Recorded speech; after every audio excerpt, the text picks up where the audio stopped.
नमस्कार, मैं अशोक कुमार पांडे और स्वागत है आपका टीसीएच पर। 15 अगस्त बीता है अभी और देशभक्ति को लेकर दुनिया भर के तमाशे जो हैं वो आप देख रहे होंगे टीवी चैनलों पर। एक पत्रकार हैं जो कश्मीर में ग्राउंड जीरो पर रिपोर्टिंग करने के चक्कर में नौटंकी मचाए हुए हैं, जो मतलब पूरे के पूरे आर्मी जहां जा रही है आतंकवादियों से लड़ने के लिए, वहां वो ग्राउंड जीरो पर आर्मी के साथ जाने का ऐसा प्रदर्शन कर रही हैं जैसे आर्मी नहीं वो खुद लड़ेगी। और इस तरह देशभक्ति के तमाशे आपको गली गली में दिखाई देते हैं। खासतौर पे पिछले 2014 के बाद जिस तरह का माहौल बनाया गया है, कभी कहा जाता है डीपी पे तिरंगा लगाओ, कभी नारा दिया जाता है घर घर तिरंगा।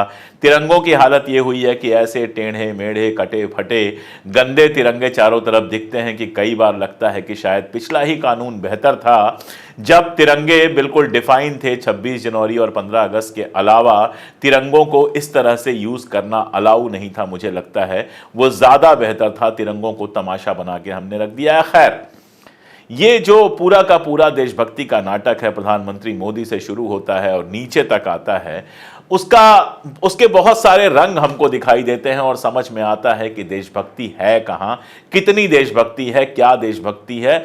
एक तो अपने भाषण में ही जब हर बार मोदी जी बोलते हैं तो कोई एक ऐसी गलती कर जाते हैं कि आश्चर्य होता है। कई बार लगता है कि भाजपा के आईटी सेल में जो व्हाट्सएप पे फर्जी इतिहास चलाया जाता है, क्या वही लोग हमारे प्रधानमंत्री महोदय का भाषण भी लिख रहे हैं। मैंने ट्विटर पे लिखा था कि भाई बाकी आप जो भी कीजिए, इतिहास के साथ जो करना है करिए, लेकिन कम से कम 26 जनवरी और इस तरह के महत्वपूर्ण भाषणों के साथ तो ये खेल मत कीजिए। एक ढंग का इतिहास जानने वाला स्पीच राइटर रख लीजिए आप। प्रधानमंत्री मोदी बोल गए कि 1857 के पहले बिरसा मुंडा, भगवान बिरसा मुंडा जिनको कहा जाता है, वो अंग्रेजों से लड़े थे। हमें पता है 1857 के स्वतंत्रता संग्राम के पहले भी अंग्रेजों के नाक को दम करने वाला हमारा देश का एक आदिवासी युवक था। 20-22 साल की उम्र में उसने अंग्रेजों के नाक को दम ला दिया था, जिसको आज भगवान बिरसा मुंडा के रूप में लोग पूजा करते हैं। सच्चाई यह है कि उनका जन्म ही 1857 के बाद हुआ था। 1875 में उनका जन्म हुआ था। बिरसा मुंडा की कहानी अपनी वेबसाइट पे हमने कई बार बताई है। बिरसा मुंडा को लेके बहुत सारी जानकारी इंटरनेट पे उपलब्ध है, कई सारी किताबों में उपलब्ध है। दरअसल 1857 के पहले भी आदिवासियों के विद्रोह हुए थे, जिसमें सबसे इंपॉर्टेंट जो विद्रोह था वो तिलका माझी का विद्रोह था। इस तरह के बहुत सारे विद्रोह हुए थे। मूल मुद्दे पे आने से पहले मैं पाठकों को एक किताब के बारे में बता रहा हूं। अयोध्या सिंह की किताब है ये, भारत का मुक्ति संग्राम। अगर पढ़ना चाहें इंटरनेट पे आराम से अवेलेबल है, अमेजन पे भी मिल जाएगी, फ्लिपकार्ट पे भी मिल जाएगी। इसको मंगवा के पढ़िए तो आपको पता चलेगा कि आज़ादी की लड़ाई में आदिवासियों ने, दलितों ने अपने अपने तरीके से कैसे लड़ाई लड़ी थी। काश प्रधानमंत्री महोदय पढ़ते तो देशभक्ति का मतलब भी समझ पाते और इस तरह की गलतियां नहीं करते। लेकिन पूरे देश में देशभक्ति का क्या हाल है? पूरे देश में देशभक्ति का हाल यह है कि हमारे शहीदों को सिर्फ और सिर्फ तमाशा बनाकर रख दिया गया है। पटना से 80 किलोमीटर दूर मुजफ्फरपुर है, जिसके एक एरिया में खुदीराम बोस ने अंग्रेजों पर बम फेंका था। वहां अब चिकन मार्केट है। उसका कोई शानदार एक बनवाया जाए, एक खूबसूरत सा उसका कोई मेमोरियल बनाया जाए उसकी जगह पर। वहां चिकन मार्केट है और इसको कंपनी बाग कहा जाता है।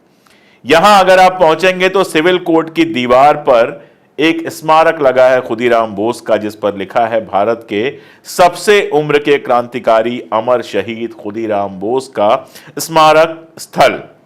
अब इसी मुजफ्फरपुर कलेक्ट्रेट कैंपस के पास खनन विभाग का ऑफिस है। यही ऑफिस जो है खुदीराम के जमाने में, जब खुदीराम ने बम फेंका था तो कोर्ट हुआ करता था। साल 1908 में 21 मई से लेकर 13 जुलाई के बीच जो खुदीराम बोस की जो पेशी हुई थी वो इसी कोर्ट में हुई थी। लेकिन अभी जो इमारत है उस पर खुदीराम बोस का कहीं कोई जिक्र नजर नहीं आता। अंग्रेजों के जमाने की जो कोर्ट थी उसको गिराया गया, उसकी जगह पर खनन विभाग का ऑफिस बना दिया गया। कोर्ट के जिस कटघरे में खुदीराम बोस खड़े होते थे उस जगह पर टॉयलेट बना दिया गया। आप सोचिए, लकड़ी का जो बना हुआ कटघरा था उसका अवशेष जो था वो बोरे में बंद करके बगल के कमरे में डाल दिए गए। वहां मटन शॉप है, जो रिपोर्ट मैंने पढ़ी उसमें दैनिक भास्कर की रिपोर्ट है, उन्होंने बात की तो जो मटन शॉप के मालिक हैं मोहम्मद अख्तर, उन्होंने बताया कि यहां पर 1978 से उनकी दुकान है, अब दूसरी पीढ़ी चला रही है।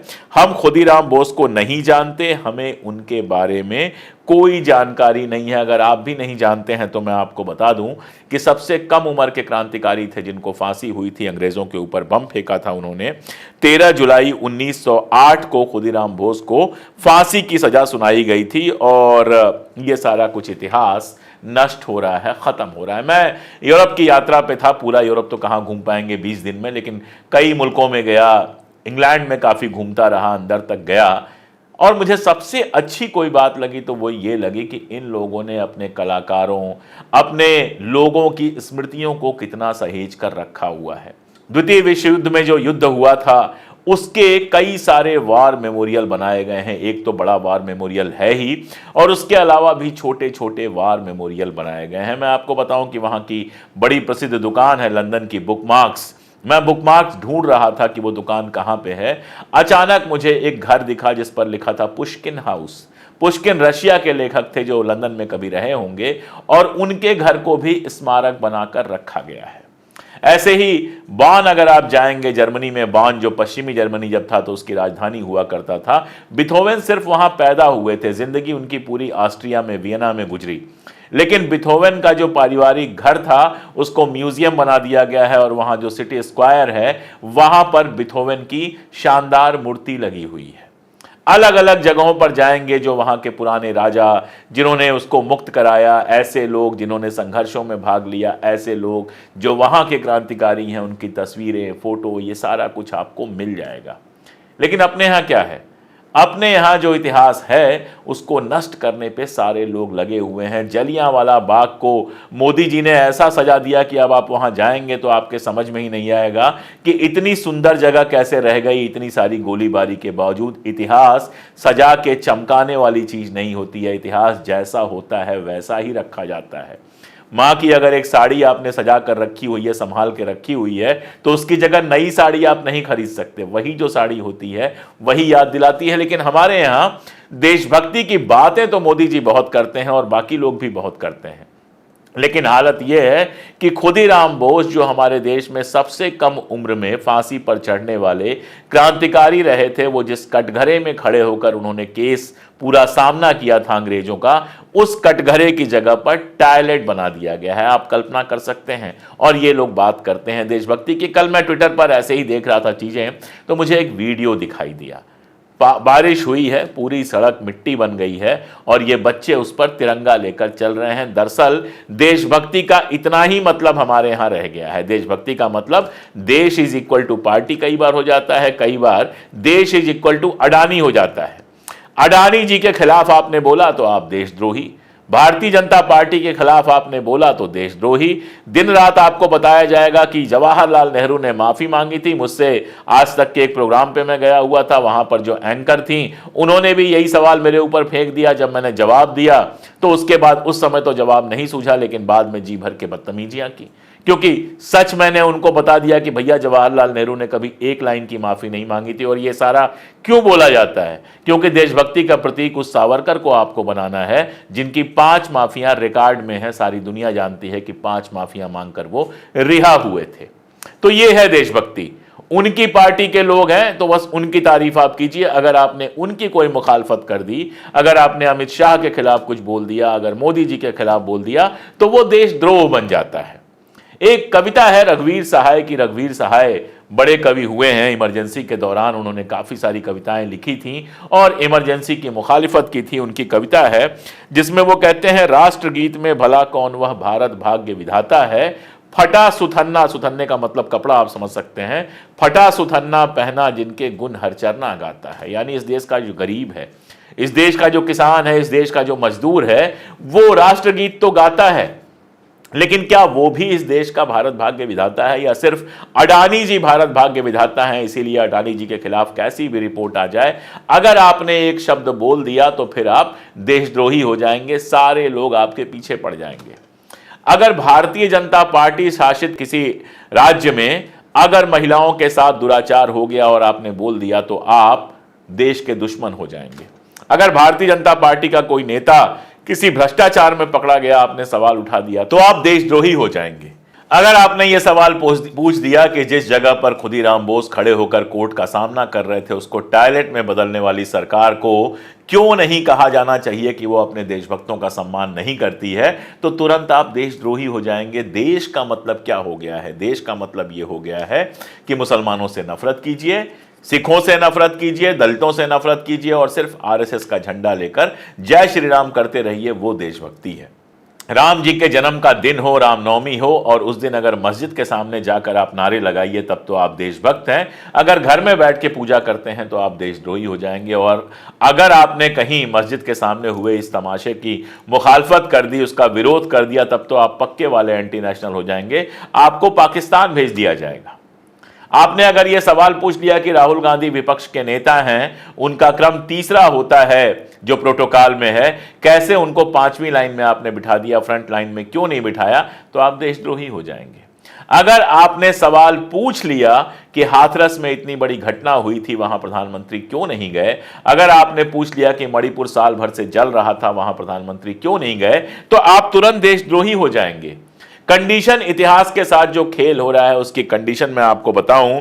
2020 में G5 पर एक क्राइम थ्रिलर वेब सीरीज आई, अभय नाम है इसका। अभय के सीजन 2 में एक सीन था जिस सीन में एसटीएफ की वांटेड लिस्ट दिखाई गई थी। उस वांटेड लिस्ट में शहीद खुदीराम का फोटो था। आप समझिए, उस पूरी सीरीज को बनाने वाले और बाकी सारे किसी को समझ में ही नहीं आया कि ये जो फोटो लगा रहे हैं ये अंग्रेजों के जमाने का फोटो है, और ये जो फोटो आप लगा रहे हैं इसमें आपने शहीद खुदीराम की तस्वीर लगा दी है। लेकिन ये लोग देशभक्त होंगे अगर ये लोग मोदी जी की जय जयकार करते रहेंगे। गुजरात की हालत यह है कि गांधी गुजरात में पैदा हुए, पटेल गुजरात में पैदा हुए, और भी कितने सारे देशभक्त गुजरात में पैदा हुए, लेकिन गुजरात के स्कूल ने 15 अगस्त को जब टी शर्ट बच्चों को पहनाई तो उस भगवा टी शर्ट पर उस सावरकर की फोटो लगाई जिसका पहले तो गुजरात से कोई लेना देना नहीं है, और जिसके बारे में सब अब जानते हैं कि जिन्होंने माफी मांगकर 5 बार माफियां मांगकर अंग्रेजों से रिहाई पाई थी और उसके बाद सिर्फ हिंदू मुसलमान की राजनीति की थी। यानी गुजरात से गांधी बाहर, पटेल भी सिर्फ नेहरू को गाली देने के लिए यूज किए जाते हैं, वरना कम से कम पटेल की ही फोटो लगा दी होती, सरदार पटेल की फोटो लगा दी होती। नहीं, वो असल में उनके आदर्श सिर्फ और सिर्फ कौन है? सावरकर हैं। पटेल का, सुभाष बाबू का, इन सब का यूज तो सिर्फ किया जाता है नेहरू को गाली देने के लिए। यह अलग बात है कि हमारे जैसे लोग जब इतिहास से निकाल कर चीजें दे देते हैं तो इनके पास कोई जवाब नहीं होता है, अपना झूठ लगातार ये दोहराते रहते हैं। तो ये देशभक्ति है जो इस देश को सिखाई जा रही है, जिसमें सिर्फ और सिर्फ एक धर्म से नफरत करना, बाकी धर्मों से नफरत करना और आरएसएस और बीजेपी का घंटा बजाता रहना, इतनी ही देशभक्ति है। यहां पर अगर मैं याद दिला दूं कि 15 अगस्त 1947 को जब हमारा देश आजाद हुआ और हर तरफ तिरंगा फहरा रहा था, तो हिंदू महासभा और आरएसएस के लोगों ने तिरंगे का बहिष्कार किया था। उनकी छतों पर तिरंगा नहीं फहराया गया था, और आरएसएस की हालत तो यह है कि 52 वर्षों तक उन्होंने तिरंगा नहीं फहराया। अचानक जब एक 26 जनवरी को उनके यहां 3 लड़के घुस गए, कल मैंने डिटेल वीडियो बनाया था और आपके लिए बहुत आसान है, केस नंबर 176 नागपुर, गूगल पर डालिए, सारी डिटेल आ जाएगी। तो 13 साल तक उन लड़कों पर मुकदमा चलाया गया जो लड़के तिरंगा फहरा रहे थे आरएसएस के दफ्तर में। सोचिए कि आरएसएस के दफ्तर में तिरंगा फहराना अपराध था, और आज ये लोग देशभक्ति सिखाएंगे। देखिए, बहुत सारी बातें, पॉलिटिकल बातें तो हमेशा हम करते ही रहते हैं। देशभक्ति का क्या मतलब है? हमारे देश में या दुनिया भर में देशभक्ति का सिर्फ इतना मतलब है कि आप जिस देश में पैदा होते हैं, आप जिस जमीन पर पैदा होते हैं, वहां रहने वालों के लिए आपके दिल में स्नेह हो। देश जो होता है वहां के लोगों से बनता है, देश संविधान से बनता है। तो अगर आप देशभक्त हैं, अगर आप देश प्रेमी हैं, तो आप संविधान प्रेमी भी होंगे। अगर आपके मन में संविधान के लिए नफरत है, आरएसएस आप जानते हैं तिरंगे की जगह भगवा को बनाना चाहती थी अपना झंडा, अगर आपको तिरंगे से नफरत है, अगर आप संविधान बदलना चाहते हैं, तो आप देशभक्त नहीं हो सकते। और अगर आप देशभक्त हैं तो आपका देश वह नहीं है जिसकी आज़ादी 15 अगस्त को मिली थी। हो सकता है आपका देश वह हो जिसको कंगना रनावत कहती हैं कि 2014 में आज़ादी मिली थी। ये वीडियो मैंने सिर्फ इसलिए बनाया कि देशभक्त और देशद्रोही की जो पूरी की पूरी एक राजनीति चलती है, पूरा का पूरा एक नाटक चलता है, उसमें यह समझना बहुत ज़रूरी है कि देश जो है वो कोई पार्टी नहीं है। देश जो है वो केवल एक ज़मीन का टुकड़ा नहीं है। देश यहाँ के लोगों से बनता है। अक्सर सवाल पूछा जाता है कि 1947 में पाकिस्तान बंट गया तो फिर यहाँ मुसलमान क्या कर रहे हैं। देखिए, दो लोगों के बीच में वो संघर्ष था। एक तरफ मुस्लिम लीग और हिंदू महासभा थे जो धार्मिक देश बनाना चाहते थे, और एक तरफ कांग्रेस और दूसरे संगठन थे जो चाहते थे कि एक मिला जुला भारत बने। और जो भी चुनाव हुए, हालांकि भारत और पाकिस्तान के मुद्दे पर तो कोई वोटिंग हुई नहीं, जो भी चुनाव हुए उसमें सबसे ज्यादा वोट, सबसे ज्यादा सीटें उस कांग्रेस को मिली जो कांग्रेस एक मिला जुला देश बनाना चाहती थी। तो एक हिस्सा पाकिस्तान को दे दिया और बचा जो वही हमारा ओरिजिनल भारत था, जिसमें हिंदू भी है, मुसलमान भी है, सिख भी है। आप सोचिए, अगर धर्मों के नाम पर ऐसे ही बंटवारे आप करने लगेंगे तो सिख अपना अलग देश मांगेंगे।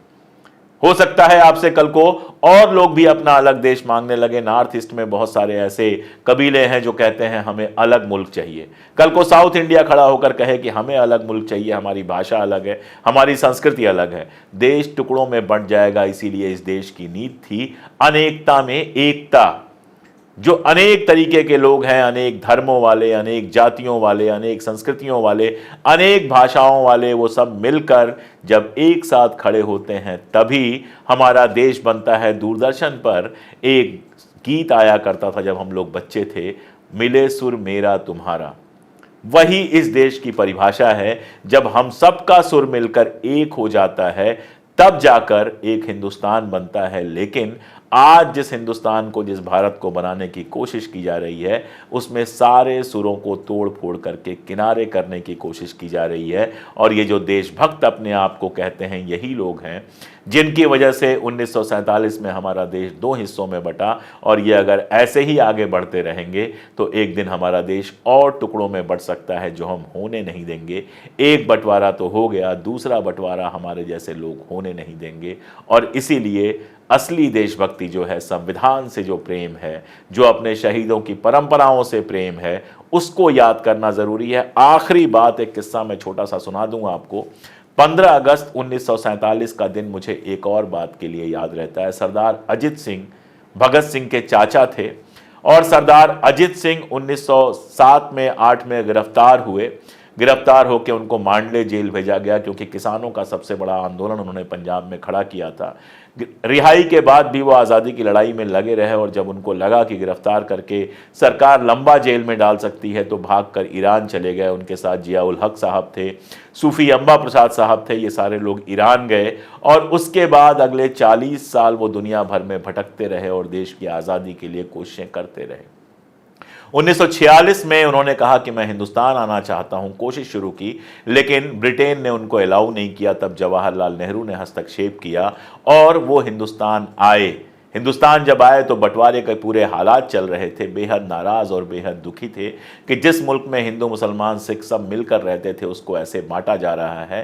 खैर, 40 साल भटकने की वजह से तबीयत भी बहुत ख़राब रहती थी, कमज़ोर हो चुके थे, डलहौजी में आराम कर रहे थे। और जब उनको सूचना मिल गई कि 15 अगस्त 1947 को हमारा देश आज़ाद हो गया, तो उसी दिन रात को हमेशा के लिए इस दुनिया को छोड़कर चले गए, जैसे सिर्फ़ और सिर्फ आज़ादी का इंतज़ार कर रहे हों। ऐसे लोगों ने मिलकर हमारे देश को आज़ादी दिलाई है, जिन्होंने अपना घर बार, जीवन, सब कुछ न्यौछावर किया।